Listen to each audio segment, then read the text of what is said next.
Estamos al aire.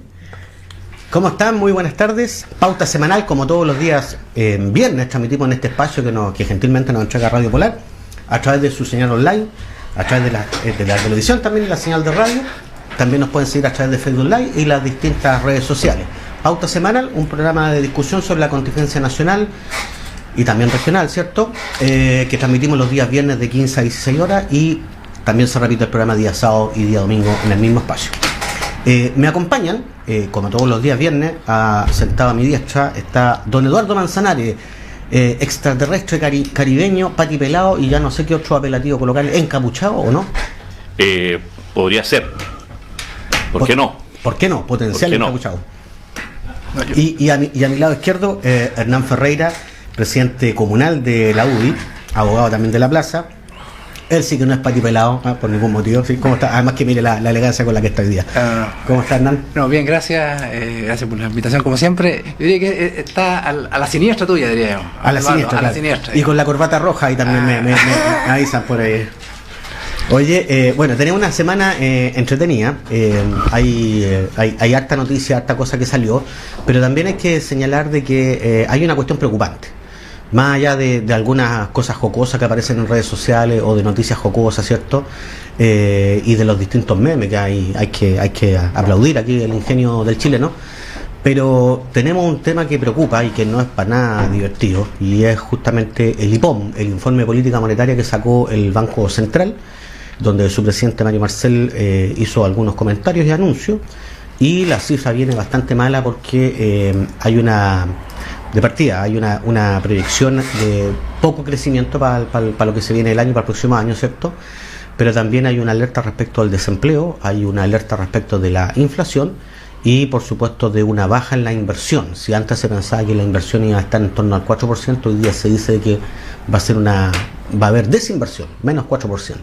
Entonces, es un tema a preocupar porque además todos los economistas pusieron efectivamente las alertas, las alarmas, han validado mucho el informe del Banco Central, porque además es un organismo que tiene mucha autonomía, mucha independencia, pero además mucho criterio técnico y bastante certero en sus indicaciones. De manera que es algo que preocupa porque mientras permanezca esta efervescencia, este estallido social, claramente la economía va a presentar ahí muchos vaivenes que por supuesto que no son promisorios ni para el crecimiento, ni para el desarrollo, ni para nada de eso. Dejo la palabra abierta, vamos a partir por Eduardo.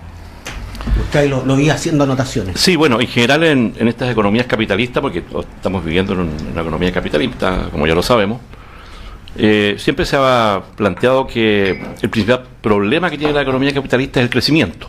Correcto. Es decir, cuando hay crecimiento, esto funciona. Si no hay crecimiento, no funciona. Exactamente. Claro. No obstante, ahora último ya algunos economistas más bien keynesianos, como se les denomina en forma muy ciútica, pero es la forma de hacerlo, han establecido que en realidad el verdadero meollo, el verdadero problema que hay en las economías es la estabilidad. Es decir, cuando hay inestabilidad social en un país, la economía se quiebra, se viene al piso. Ningún inversionista, obviamente, quiere colocar su dinero no es sensato en un lugar, hacerlo. no es sensato. Quedan ahí y lo que está ocurriendo hoy día es que para el año próximo había una baja importante, se establece más o menos con un 4% de caída en la inversión, que es el motor del crecimiento. De hecho se dio vuelta el número en 8 puntos, porque era más 4% y era menos 4%. Y por lo tanto la responsabilidad de los gobiernos es mantener la estabilidad de un país, obviamente en el ámbito social, fundamentalmente. Y eso es lo que no ocurrió en este país.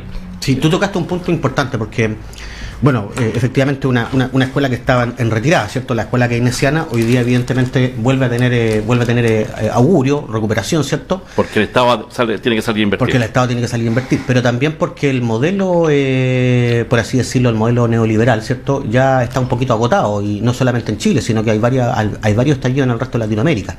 Pero hay un detalle importante que tú señalas, y es que efectivamente una cosa que se había olvidado y que se da como por supuesto es que la actividad económica siempre iba a estar estable, o el clima social iba a estar estable, y por lo tanto estábamos preocupados de si el impuesto tenía que ser más alto o menos alto, que el Banco Central tenía que combatir la inflación, de las políticas de flexibilidad o no flexibilidad de la jornada laboral, y finalmente lo que hemos visto hoy día de que todo eso queda en tierra de nada si es que no atacamos el problema principal, que es que la desigualdad. La desigualdad y que la sociedad finalmente pueda funcionar, que exista un orden social respetado, por supuesto, ¿cierto? Para que se puedan llevar a cabo las diversas actividades económicas, se pueda contratar gente, se pueda invertir con seguridad. Entonces pareciera ser que efectivamente hoy día algo que se había dado como por supuesto por mucho tiempo vuelve a tomar importancia hoy día, y es que exista estabilidad y orden, ¿cierto? Y los empresarios, sobre todo los grandes empresarios hoy día, de mala forma han aprendido que es necesario, para que esa estabilidad exista, meterse las manos al bolsillo y repartir de mejor forma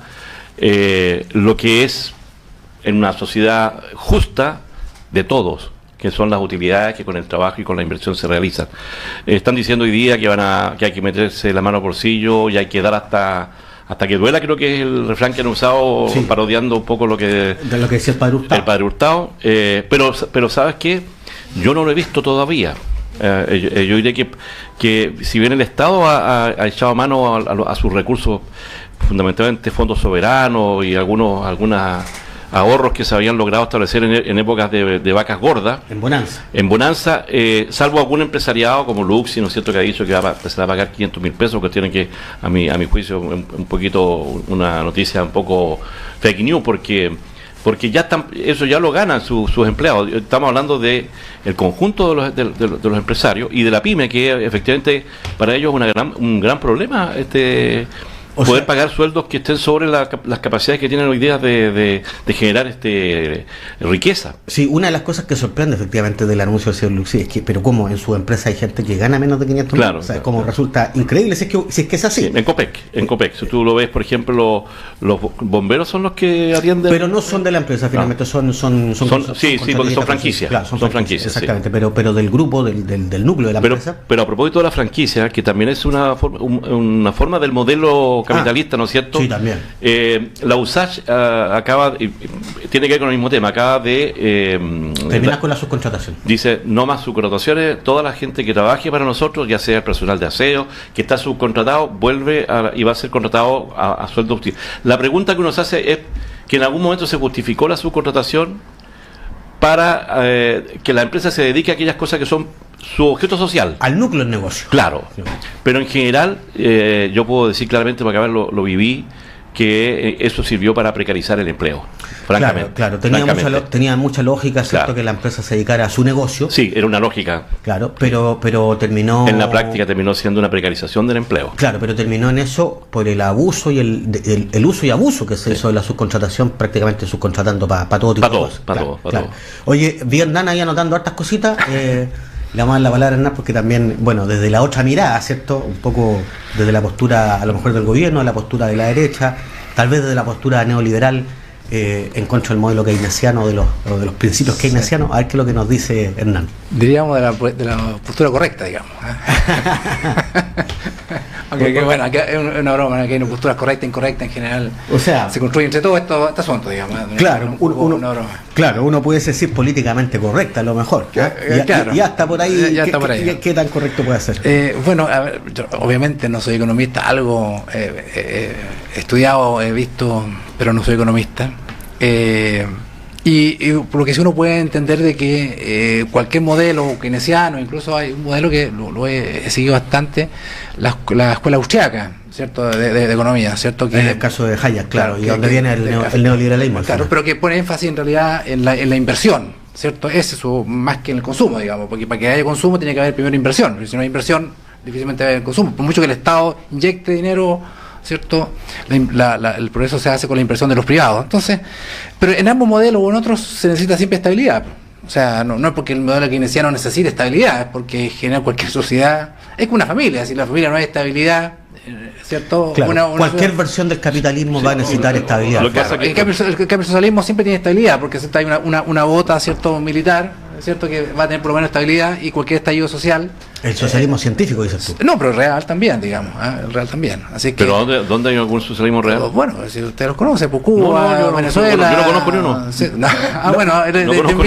Te invito. Yo conozco los socialistas, he estado en, no sé, pues en Holanda, estado en los países escandinavos, entiendo que hay un tipo de socialismo. Hay Sí, pintas pues, de sí. pintas, Ahora, ¿ah? no sé, pues yo no conozco Corea, Bueno, sí, conozco sí lo que se está haciendo en China, que es un No, país socialista, sin embargo tiene un modelo capitalista de Claro, producción. efectivamente, pues se dieron cuenta que eso funcionaba así, digamos, ¿cierto? Entonces, bueno, eso, lo primero, ¿cierto? Ahora, hay una cosa que me hace ruido, que dijo Eduardo, cuando dice que el trabajo es de todos, ¿eh? Una cosa colectivista absoluta, digamos. O sea, tú trabajas para los demás y todos, ¿cierto? Por tanto, tus ganancias son también mis ganancias, tu ganancia.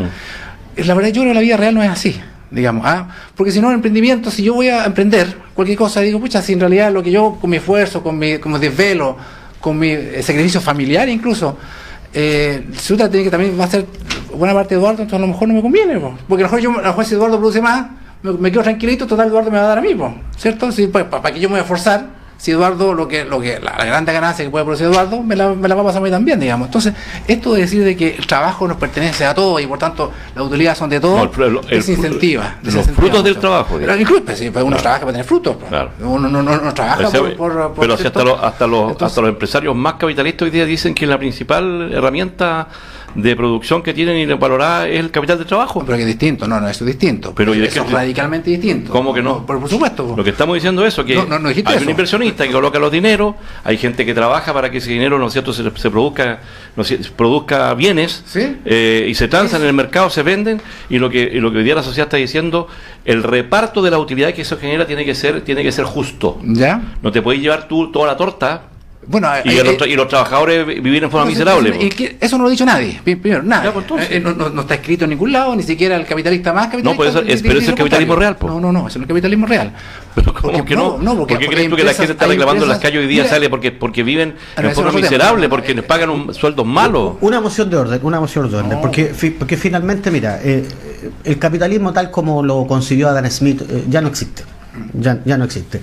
No sé si existió alguna vez, pues eso fue una teoría. Existió, por algo le escribió un libro, se existió con lo que le estaba viendo, existió. Pero la sociedad hoy día no tiene esa expresión pura de capitalismo. De hecho, el Estado interviene en muchas cosas, no existe tal cosa como la libertad para hacer lo que se le ocurra a la gente. No, pues. El Estado regula en muchas cosas. Y planifica mucho más de lo que la gente cree. Y la empresa también planifica, la empresa no es espontánea. Y centralizadamente, ¿eh? De hecho, tanto es que planifica la empresa que aparece la mala planificación, que son los carteles. Por algo están los trienios, los quinquenios, la planificación estratégica, todo se planifica. Eso está copiado al modelo socialista al final. Sí, pues. Pero detalle y raya va la suma, que finalmente aquí han habido como dos posiciones súper extremas, pero yo creo que la verdad está en algún lado del medio. Y es que no puede ser que toda la utilidad sea para el empresariado, como tampoco puede ser que todo se reparta entre los trabajadores, porque efectivamente se coarta el emprendimiento, la iniciativa, como tú dices, ese egoísmo que a veces ayuda inclusive a un bien mayor, porque ahí sí que en algo tenía razón Adam cuando colisionan los intereses particulares, finalmente prima lo general. Pero tenemos una cosa que tiene que estar entre un punto medio entre lo que originalmente tenemos concebido en esta sociedad chilena, ¿cierto?, con una desigualdad y una brecha salarial enorme, con grande utilidad en algún tipo de empresas, no todas, ¿cierto?, y otras empresas también con muy poca utilidad, grandes sueldos en alguna empresa, bajos sueldos en otras empresas, desigualdad dentro de escalafones de la misma empresa. Entonces, finalmente yo creo que ahí, más allá de cualquier otra cosa, la disputa de la gente está en aspirar a un sueldo un poco más razonable respecto de lo que la empresa misma genera como utilidad. Sí, yo pienso que, a ver, siempre me ha gustado más el sistema de reparto de utilidades más que reparto de tener un sueldo, ¿cierto?, muy alto, digamos, porque un sueldo muy alto, porque es muy rígido, digamos, ¿eh? En la medida que las empresas tengan utilidades y de manera transparente se reparten las utilidades. Porque hoy día el sistema de reparto de utilidades es bastante un sistema que se reparte 25%, pero con un tope. O sea, esa es la forma general, aunque era la excepción, es la forma general. Y es un 30% de las utilidades, pero hay que restarle el capital propio inicial y se hace una serie de y que nadie gratifica así al final. Y al final no. Entonces, en la medida que las empresas tengan efectivamente gratificación, tengan utilidades, hoy día, ¿cierto?, se gratifique en proporciones de utilidades, ¿cierto? Y si la empresa le va mal, bueno, entonces todo, ¿cierto? Porque efectivamente el trabajador y el empresario son parte de esa empresa, ¿cierto? Están en esa comunidad que se llama empresa, tendrán que, así como si cuando le va bien, reparte espectacular. Si le va más o menos, creo que es un sistema mucho más justo que establecer un sueldo mínimo que sea muy alto, pero que sea poco flexible para empresas más chicas, por ejemplo. Pero yendo, por ejemplo, al informe del Banco Central, con este anuncio que hace. Sí, eso es. O sea, la pregunta, porque claramente el Banco Central hace una advertencia, oiga, el escenario hoy día está, el futuro, con las manifestaciones que hoy día han habido.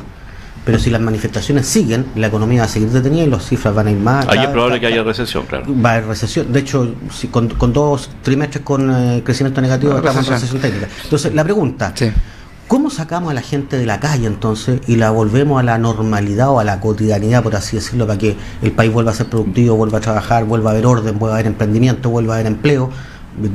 Una inflación controlada. ¿Cómo lo hacemos?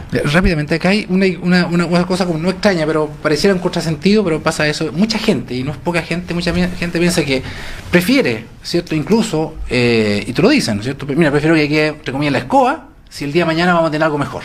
¿Ah? O sea, prefieren eso, que Chile se incendie, si ellos piensan que el día de mañana va a tener mejor.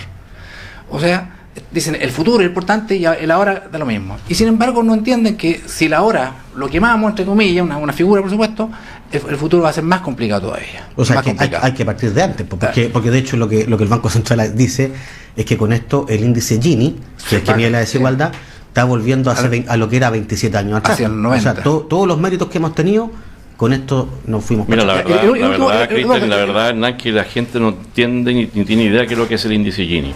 Podemos saberlo los que de alguna forma estudiamos esa problemática. Acá el tema es mucho más concreto. Hemos llegado a esta situación por decenas de años de abuso y de inequidad. La gente llega un momento en que no tiene nada más que perder. Ni siquiera tienen que perder el trabajo, porque a lo mejor lo que ganan en esos trabajos es tan miserable que no les permite vivir, y eso uno lo ve en las entrevistas cotidianas que la gente, sobre todo en la grande metrópoli. Entonces acá esto tiene que ver, fíjate que la economía no es amoral ni inmoral. O sea, es amoral. Y también las empresas. Los que son inmorales son las personas de distinto tipo, estamos hablando de la moralidad en general.